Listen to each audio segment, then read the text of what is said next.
Good morning, everyone. Dear students, today we will read the chapter Poets and Pancakes by Ashoka Mitran. In this chapter, the Tamil writer Ashoka Mitran recounts his years in the Gemini studio founded by Mr. S.S. Vasan. The job of Ashoka Mitran in the studio was to take out newspaper cuttings and store them in files. He was seen doing the same thing all the day. Everyone in the studio thought that he did almost nothing. In this article, he gives a very interesting account of the various activities that went on in the studio and of the various people who worked there. The description is all light-hearted and full of humor. Let's continue. Pancake was the brand name of the makeup material that Gemini Studio bought in truckloads.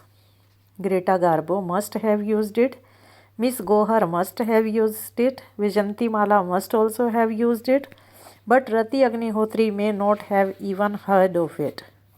The makeup department of the Gemini Studio was in the upstairs of a building that was believed to have been Robert Clive's stable. Pancake was the brand name for the makeup material that was used in Gemini Studio and that came in truckloads.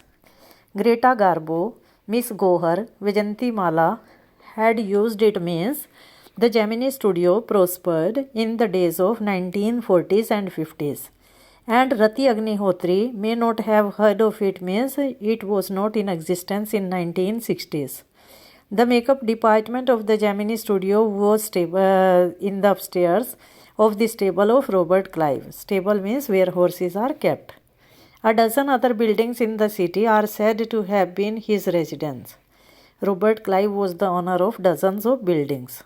For his brief life and even briefer stay in Madras, Robert Clive seems to have done a lot of moving, besides fighting some impossible battles in remote corners of India and marrying a maiden in St. Mary Church in Fort St. George in Madras. Robert Clive lived for a short period of time, but he had moved a lot of corners of the country. He had won so many battles, and he also married a maiden in St. Mary Church in Fort St. George. The makeup room had the look of a hair-cutting salon, with lights at all angles around half a dozen large mirrors. Half a dozen large mirrors were there, and at all angles of those mirrors, lights were there.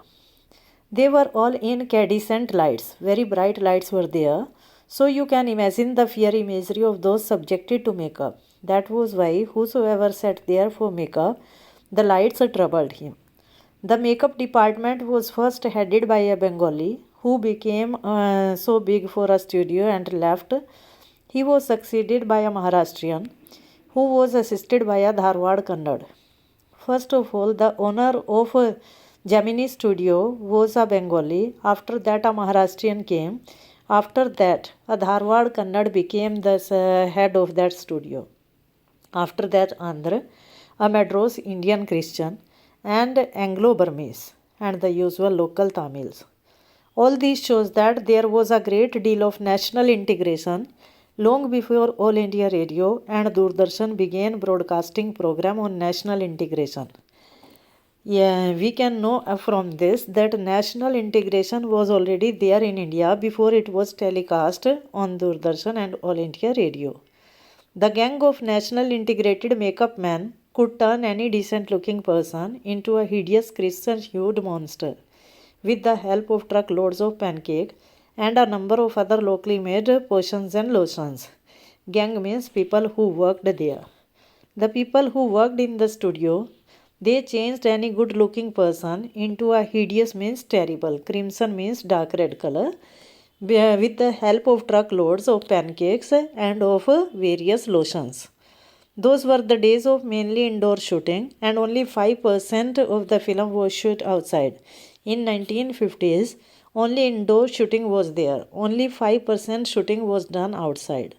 I suppose the sets and studio lights needed the girls and boys to be made to look ugly in order to look presentable in the movie. Ashoka Mitran feels that those were made ugly only to make them presentable in the movie. A strict hierarchy was maintained in the makeup department. Hierarchy was followed. The chief makeup man made the chief actor actress ugly. His senior assistant the senior hero heroine. Junior assistant the main comedian, and so forth. The players who played the crowd were the responsibility of the office boy. Main makeup man did the makeup of main hero heroine. His senior assistant did the makeup of second hero heroine. Junior assistant prepared the comedians, and after that the crowd shooting was prepared by the office boy. Even the makeup department of the Gemini studio had an office boy. On the days when there was a crowd shooting, you could see him mixing his paint in a giant vessel and slapping it on the crowd players. In the days of crowd shooting, office boy used to mix his paint in a giant vessel and he used to slap it on the crowd players.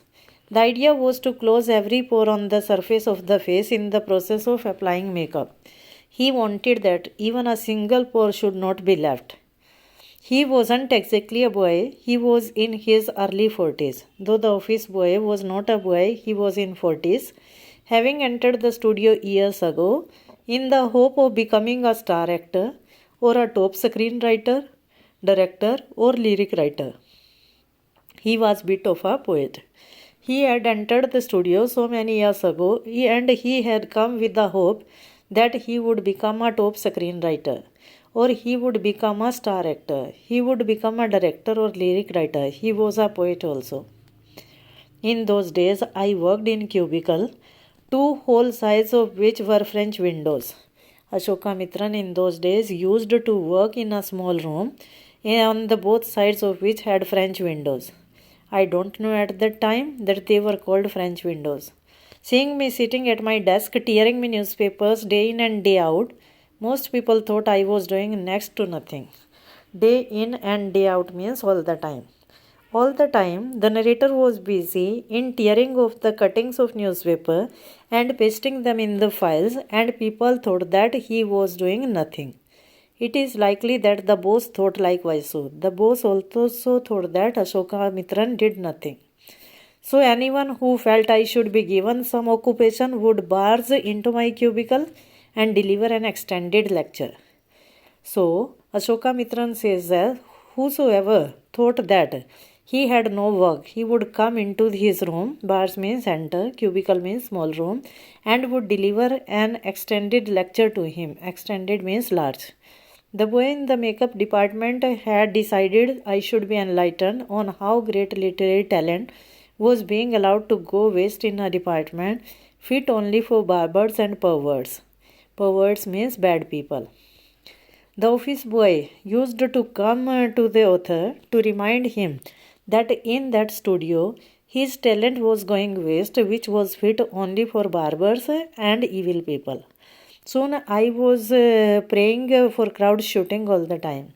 I prayed to God that all time crowd shooting should be there so that office boy would not come to the author. Nothing short of it could save me from his epics.